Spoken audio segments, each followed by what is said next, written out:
You've been through, you mentioned it there, you've been through so much tragic loss in your life. As you just mentioned there, you didn't run for presidency in 2016. Shortly after the loss of your son, you've lost your first wife and daughter in a horrific accident.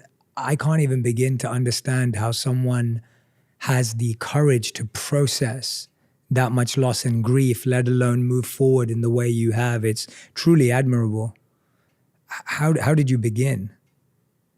I had an overwhelming advantage in the loss, and that was I had a really close family that was there. For example, when my wife and daughter were killed, my first wife and my two boys were very badly injured, a tractor trailer broadsided them. I was not in the accident. When I got home from the hospital, my sister and husband already gave up their apartment and moved in, helped me raise my kid. My brother, we lived in a suburban area. It was more country than suburban. And there was a little barn on a garage barn. My brother came and he turned the loft of the barn into an apartment for himself. They were there for me all the time. That was a gigantic difference. My best friend in my life is my sister and my brothers. And so I had an enormous advantage. And I think that when you see people who are going through something tough, it does matter if you reach out. I mean, it does matter. Like, for example, you know, when you're a senator for all the years I was in a small state, you know, so many people, and people would pass away, you'd show up at the wake or the funeral, no matter what was happening. I learned it early on. People would stop and just come and throw their arms around me. Because if they know, you know, the pain they feel, they get some solace in it. It's not always easy, but it just matters just to reach out, let people know you see them.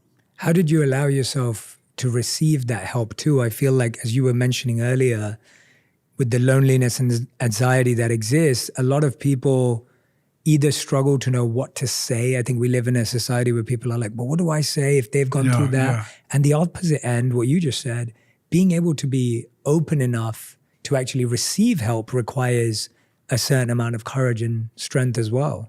Well, I was raised in a family for real, an extended family, my grandparents as well, where my dad had an expression, family is the beginning, middle, and end. There's a rule in the family growing up, not a joke.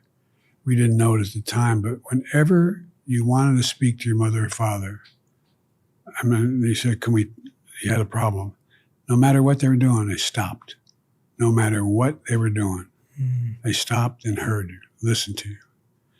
And I did the same with my children, and they did the same with theirs, because it's a matter of them knowing that they are the most important thing in your life. If they got a problem, you're there to listen. I have 7 grandkids, 5 of them old enough to talk on the phone. You know, every day I either text them or call them. And as a matter of fact, during the campaign, they were having I didn't realize they're having an interview, the 4 oldest grandchildren. They said, and just at the time when they said, they call me Pop. Pop calls us every day or texts us every day. And I called them, the phone rang. While they're in the Well, I give my word, I had no idea they were in there to go. But it's look, I just think being there is important, and it makes such a difference, I think, knowing that someone's going to be there for you, just to listen, just to hold you, just to hug you. Yeah, I believe you're right. I believe we often overcomplicate things. We think we have to say the perfect thing. We have to have the solution. We have to be able to fix someone's problem. I agree. But it's just half of just showing up. Even people you don't know that well, but you've met, the fact you'd call and say, I'm thinking of you. I've learned this from my experience. The day will come when you open that closet door and you smell the fragrance of her dresses, or you're going by that park where you walked with your child or your wife or your husband, or the thing that reminds you. And for the longest time, it'll just bring a tear to your eye. But eventually, every once in a while, it'll bring a smile to your lips before it brings a tear to your eye. When that happens, you know you're going to make it. That's the moment you know I make. Doesn't mean you still don't cry. Doesn't mean that pain still isn't real, even years later. But you know you can make it.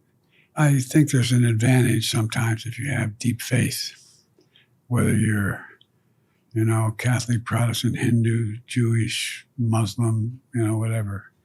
My family, when they want to get an important message to me, they tape it on the mirror of the bathroom.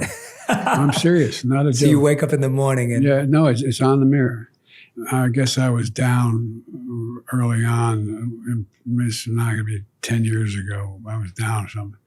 And my daughter Ashley taped on she's a social worker, taped on my mirror. Happiness is something to do, someone to love, and something to look forward to. Beautiful. And Dad, you have all those things.